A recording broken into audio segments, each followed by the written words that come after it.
Gratuity ಸೌಲಭ್ಯ ನೀಡಲೇಬೇಕು.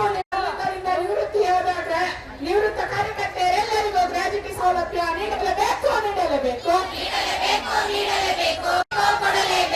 ಅಂಗನವಾಡಿ ಕಾರ್ಯಕರ್ತೆಯರಿಗೆ 15,000, ಸಹಾಯಕರಿಗೆ 10,000 ಕೊಡಲೇಬೇಕು. ಜೆಸಿಟಿಯು ಜಿಂದಾಬಾದ್. ಬೆಂಗಳೂರಿನಲ್ಲಿ ಎತ್ತಿರುವ ಅಂಗನವಾಡಿ ಕಾರ್ಯಕರ್ತೆಯರ ಜಂಟಿ ಹೋರಾಟಕ್ಕೆ ಜಯವಾಗಲಿ. ಬೆಂಗಳೂರಿನಲ್ಲಿ ನಡೆಯುತ್ತಿರುವ ಅಂಗನವಾಡಿ ಕಾರ್ಯಕರ್ತೆಯರ ಕನಿಷ್ಠ ವೇತನಕ್ಕೆ ಸಮಾನವಾಗಿ ಗೌರವಧನ ಹೆಚ್ಚಿಸಿ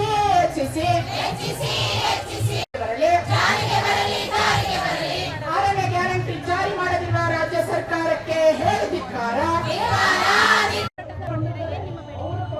ಮೇಡಮ್, ಇವತ್ತು ಅಂಗನವಾಡಿ ಕಾರ್ಯಕರ್ತರು ಮತ್ತು ಸಹಾಯಕರಿಗೆ ಸುಪ್ರೀಂ ಕೋರ್ಟು ಗ್ರಾಚ್ಯುಟಿ ತೀರ್ಪನ್ನು ತಗೊಂಡು ಬಂದಿತ್ತು. ಅದನ್ನು ನಮ್ಮ ರಾಜ್ಯ ಸರ್ಕಾರ ಆರ್ಡರ್ ಮಾಡಿದೆ. ಆದರೆ 1/4/23 ಮಾಡಿದೆ. ನಾವು 2011ರಿಂದ ನಮ್ಮನ್ನು ನಿವೃತ್ತಿ ಏಜನ್ನು ಏನು ತಂದ್ರಿ ನೀವು ಅಲ್ಲಿಂದ ಕೊಡಬೇಕಂತ ಹೇಳಿ ಈ ಸೆಪ್ಟೆಂಬರಲ್ಲೂ ಕೂಡ ಹೋರಾಟ ಮಾಡಿದ್ವಿ, ಜೂನಲ್ಲಿ ಹೋರಾಟ ಮಾಡಿದ್ವಿ. ಹಲವಾರು ಇದನ್ನು ಮೀಟಿಂಗ್ಗಳ ಜೊತೆಯಲ್ಲಿ ನಾವು ಕೊಟ್ಟು ಮಾತಾಡ್ತಾನೆ ಇದ್ದೀವಿ. ಆದರೂ ಕೂಡ ಮಹಿಳಾ ದಿನಾಚರಣೆಯಲ್ಲಿ 23ಕ್ಕೆ ಅಂತ ಏನು ಮಾಡಿದ್ರು ಅದನ್ನು ಗ್ರಾಚ್ಯುಟಿ ಕೊಟ್ಬಿಟ್ಟಿದ್ದಾರೆ. 11ರಿಂದ ಇರೋರಿಗೆ ಕೊಡಿ ಅಂತ ಬಹುಮುಖ್ಯವಾಗಿ ಇವತ್ತು ನಾವು ಹೋರಾಟ ಮಾಡ್ತಾ ಇದ್ದೇವೆ. ಜೊತೆಯಲ್ಲಿ ನಮಗೆ 6ನೇ ಗ್ಯಾರಂಟಿಯನ್ನು ಜಾರಿ ಮಾಡ್ತೀವಿ ಅಂತ ಹೇಳಿದರು. ಆದರೆ ಇವತ್ತು ಇದರೊಳಗಡೆ ವ್ಯಾಸ ಮತ್ತು ಎಲ್ರಿಗೂ 1,000 ಮಾಡ್ತಾ ಇದ್ದಾರೆ. ಎಲ್ಲರ ಕೆಲಸ ವೈಖರಿ ಒಂದೇ ಅಲ್ಲ. ಅಂಗನವಾಡಿಯವರನ್ನು ಬೆಳಗ್ಗೆ 9:30ಯಿಂದ 4 ಗಂಟೆವರೆಗೂ ಮೊಬೈಲ್ ಲೈವ್ ಲೊಕೇಶನ್ ಮುಖಾಂತರ ಅಂಗನವಾಡಿಯಲ್ಲಿ ಕೆಲಸ ಮಾಡಿಸ್ತಾ ಇದ್ದಾರೆ. ಎಜುಕೇಷನ್ ಕೊಡ್ತೀವಿ, ಆಹಾರ ಕೊಡ್ತೀವಿ, ಮಕ್ಕಳಿಗೆ ಬೇರೆ ಬೇರೆ ಕೆಲಸಗಳಲ್ಲಿ ತೊಡಗಿಸ್ತಾರೆ, ಮಾತೃವಂದನ ಮಾಡ್ತೀವಿ. ಇಷ್ಟೆಲ್ಲ ಕೆಲಸಗಳನ್ನು ಮಾಡ್ತಕ್ಕಂಥ ಒಂದು ಚೌಕಟ್ಟೊಳಗಡೆ ಕೆಲಸ ಮಾಡ್ತಾ ಇದ್ದೀವಿ. ಹೊರಗಡೆ ಇದು ಎಲ್ಲೂ ಹೋಗಿ ಒಂದು ಕೂಲಿ ಮಾಡ್ಕೊಳ್ಳೋಕ್ಕೂ ಸಮಯ ಸಿಗ್ತಾ ಇಲ್ಲ, ಏನಾದರೂ ತೊಗೊಳೋಕ್ಕೂ ಸಮಯ ಸಿಗ್ತಾ ಇಲ್ಲ ಅಂತ ಇದರೊಳಗಡೆ ನಾವು ಈಗ ಹೆಂಗೆ ನೀವು ಕೊಡೋ 1,000 ಒಳಗಡೆ ನಾವು ಜೀವನ 50 ವರ್ಷ ಆಗಿದೆ. ICDS ಬಂದು 50 ವರ್ಷದಿಂದ ಕೂಡ 11,000, 11,250, 11,500 ಕೊಟ್ಟರು ಹೋದ ಸರ್ಕಾರ. ಈಗ ಆ ಸ್ಲ್ಯಾಬನ್ನು ತೆಗೆದಿದ್ದಾರೆ. ನಮಗೆ ನೀವನ್ನು ಅಂಗನವಾಡಿ ಕಾರ್ಯಕರ್ತೆಯರಿಗೆ ಪರಿಗಣಿಸಬೇಕು. ಏನು 6ನೇ ಗ್ಯಾರಂಟಿ ಕೊಡಿ, ಇಲ್ಲವಾ ನಮಗೆ ಸರ್ವಿಸ್ ಆಧಾರದಲ್ಲಾದರೂ ಪರಿಗಣಿಸಿ. ಮೇಜರ್ ಆಗಿ 2011ರಿಂದ ನಿವೃತ್ತಿಯಾಗಿ ಹೋಗಿರ್ತಕ್ಕಂಥವರಿಗೆ ಗ್ರಾಚ್ಯುಟಿಯನ್ನು ಕೊಡಲೇಬೇಕು. ಯಾಕೆಂದರೆ ಅವರ ಪರಿಸ್ಥಿತಿ ತುಂಬ ಚಿಂತಾಜನಕವಾಗಿದೆ. ಗ್ರಾಚ್ಯುಟಿ ಹಣ ಬಂದು ನಮ್ಮ ಸರ್ವೀಸು ಅವತ್ತಿನ ಸಂಬಳ ಎಷ್ಟಿದೆ ಅಂತ. ಅವತ್ತು ಅವರು 2011ರಲ್ಲಿ ರಿಟೈರ್ಡ್ ಆಗಬೇಕಂದ್ರೆ 1,500 ಸಹಾಯಕಿಗಿತ್ತು, 3,000 ರೂಪಾಯಿ ಕಾರ್ಯಕರ್ತೆಗಿತ್ತು. ಅದನ್ನು ಕ್ಯಾಲ್ಕುಲೇಷನ್ ಮಾಡಿ 30 ವರ್ಷ ಅಂದರು ಅವರಿಗೊಂದು 40,000 ರೂಪಾಯಿ ಬರುತ್ತೆ. ಇನ್ನೊಬ್ಬರಿಗೆ ಒಂದು 50-60 ಬರುತ್ತೆ ಕಾರ್ಯಕರ್ತೆಗೆ. ಇನ್ನೊಂದು ವರ್ಷ ಕಳೆದ್ರೆ ಒಂದು 500 ರೂಪಾಯಿ ಜಾಸ್ತಿ ಆಗಿರುತ್ತೆ. ಈ ರೀತಿ 50, 30, 1 ಲಕ್ಷ ಈ ಟೈಪಲ್ಲಿ ಬರುತ್ತೆ. ಒಂದೇ ಸಾರ ಸೆಟ್ಟ ಕೊಡಬೇಕಾದದ್ದಿಲ್ಲ. ಆದರೆ 11ರಿಂದ ಇರೋರಿಗೆ ಕೊಡಿ.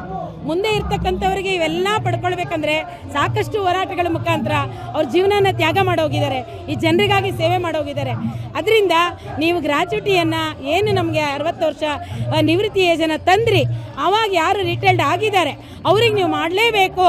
ಇದನ್ನು ಮಾಡ್ತೀವಿ ಅಂತ ನಮಗೆ ಒಂದು ಆದೇಶ ನೀಡಲೇಬೇಕು ಅಂತ ಹೇಳಿ ಸರ್ಕಾರವನ್ನು ಮಾಡ್ತಾರೆ. ಹೌದು, ಕನಿಷ್ಠ ಈಗ ನಮಗೆ ಸಮಾನ ಕೆಲಸಕ್ಕೆ ಸಮಾನ ವೇತನ ಕೊಡಬೇಕು.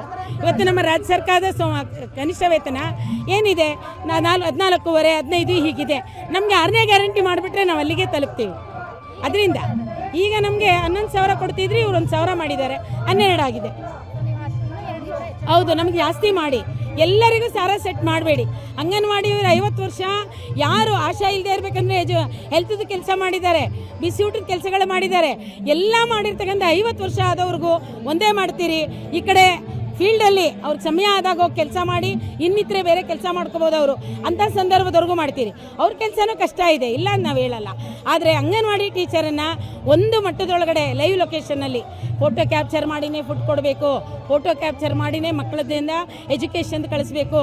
ಇವತ್ತು LKG UKGಯನ್ನು ಕೂಡ ನಮ್ಮಲ್ಲಿ ಸ್ಟ್ರೆಂಥನ್ ಮಾಡ್ಕೋಬೇಕು.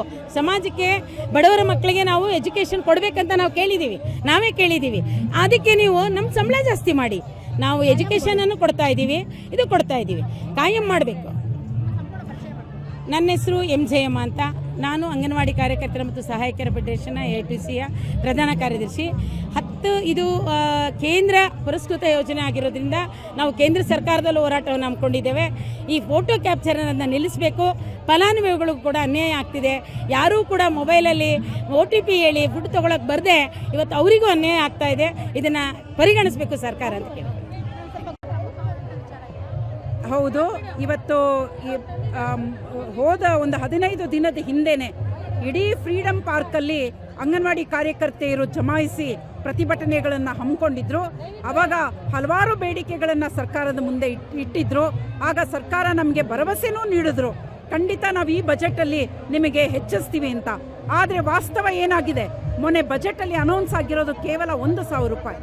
ಅದು ಒಂದು ಕಡೆ ಆದರೆ, ಇನ್ನೊಂದು ಕಡೆ ಗ್ರ್ಯಾಚ್ಯುಟಿ ಏನು ಕೊಡ್ತಾ ಇದ್ದಾರೆ, ಯಾರು 2023ರಲ್ಲಿ ನಿವೃತ್ತಿ ಹೊಂದಿದ್ದಾರೆ ಅವರು ಕೊಡ್ತಾ ಇದ್ದಾರೆ. ಸುಪ್ರೀಂ ಕೋರ್ಟ್ ತೀರ್ಪು ಬಂದಿರೋದು 2011ರಿಂದ ಏನು ನಿವೃತ್ತಿ ಹಾಕ್ತಾ ಇದ್ದಾರೆ ಅವರು ಕೊಡಬೇಕು, ಅವರನ್ನು ಸೇರಿಸ್ಕೊಂಡು ಕೊಡಬೇಕು ಅಂತ ಹೇಳಿ. ಸೊ ಈ ಎರಡೂ ಬೇಡಿಕೆಗಳನ್ನ ಇಟ್ಕೊಂಡು ನಾವಿಲ್ಲಿ ಬಂದಿದ್ದೀವಿ. 1,000 ಕೊಟ್ಟಿರೋದು ನಮಗೆ ಖಂಡಿತ ಒಪ್ಪಿಗೆ ಇಲ್ಲ. ಇವತ್ತು ಬೆಲೆಗಳು ಗಗನ ಕೊಟ್ಟೋಗ್ತಾ ಇವೆ. ಶಿಕ್ಷಣದ ಆರೋಗ್ಯದ ಖರ್ಚು ವೆಚ್ಚ ಗಗನಕ್ಕೆ ಹೋಗ್ತಾ ಇದೆ. ಇಂಥ ಸಂದರ್ಭದಲ್ಲಿ 1,000ನ ಹೇಗೆ ಇವ್ರಿಗೆ ಮನಸ್ಸು ಬಂತು ಕೊಡೋಕ್ಕೆ ಸಾಧ್ಯ ಆಯಿತು? ಅಲ್ಲಿ MLAಗಳು MP ಗಳು ಕೂತ್ಕೊಂಡು ಸದನದಲ್ಲಿ ಪಾರ್ಲಿಮೆಂಟಲ್ಲಿ ತಮ್ಮ ಸಂಬಳಗಳನ್ನು ಹೆಚ್ಚಿಸ್ಕೋತಾರೆ. ಎಲ್ರಿಗೂ ಕೂಡ ತಮಗೆ ಬೇಕಾದ ಎಲ್ಲ ಸೌಕರ್ಯಗಳನ್ನು ಕೂಡ ಹೆಚ್ಚಿಸ್ಕೋತಾರೆ. ಆದರೆ ಈ ಬಡ ಹೆಣ್ಮಕ್ಳು, ಲಕ್ಷಾಂತರ ಹೆಣ್ಮಕ್ಳು ನಮ್ಮ ರಾಜ್ಯದಲ್ಲಿ ತಳಮಟ್ಟದಲ್ಲಿ ಜೀವನ ಮಾಡ್ತಾ ಇದ್ದಾರೆ. ಅವರ ಎಷ್ಟೋ ವಿಧವೆಯರಿದ್ದಾರೆ, ಅವರ ಸಂಬಳ ಹೆಚ್ಚಿಸೋದಿಕ್ಕೆ 1,000 ಮಾತ್ರ ಅಂತ ಹೇಗೆ ಮನಸ್ಸು ಬಂತು ಅಂತ ನಮಗೆ ನೋಡಿ. ನಾವು ಕೇಳ್ತಾ ಇರೋದು 15,000 ಮಿನಿಮಮ್ ಮಾಡಲೇಬೇಕು ಅಂತ. ಈಗ ಮುಂದಿನ ದಿನಗಳಲ್ಲಿ ಕಾಯಂ ಮಾಡಬೇಕು ಇವರ ಕೆಲಸನ. 50 ವರ್ಷಗಳಿಂದ ICDS ಅಡಿಯಲ್ಲಿ ಸೇವೆ ಸಲ್ಲಿಸ್ತಾ ಇದ್ದಾರೆ. ಇವರಿಗೆ ಬೇಸಿಕ್ ಪೇಯನ್ನು ಕೊಡಬೇಕು, ಕಾಯಂಗೊಳಿಸಬೇಕು ಅಂತ ಹೇಳಿ ನಾವು ಡಿಮಾಂಡ್ ಮಾಡ್ತಾ ಇದ್ದೀವಿ. ಇವತ್ತು ನಾವು ಸಾಂಕೇತಿಕವಾಗಿ ಪ್ರತಿಭಟನೆ ಮಾಡ್ತಾ ಇದ್ದೀವಿ. ನಾಳೆ ನಮ್ಮ ಇಲಾಖೆಯ ಸಚಿವರು ನಮ್ಮನ್ನು ಮಾತುಕತೆ ಕರೆದಿದ್ದಾರೆ. ಹಾಗಾಗಿ ನಾವೆಲ್ಲ ನಾಳೆ ಮಾತುಕತೆಗೆ ಹೋಗ್ತಾ ಇದ್ದೀವಿ.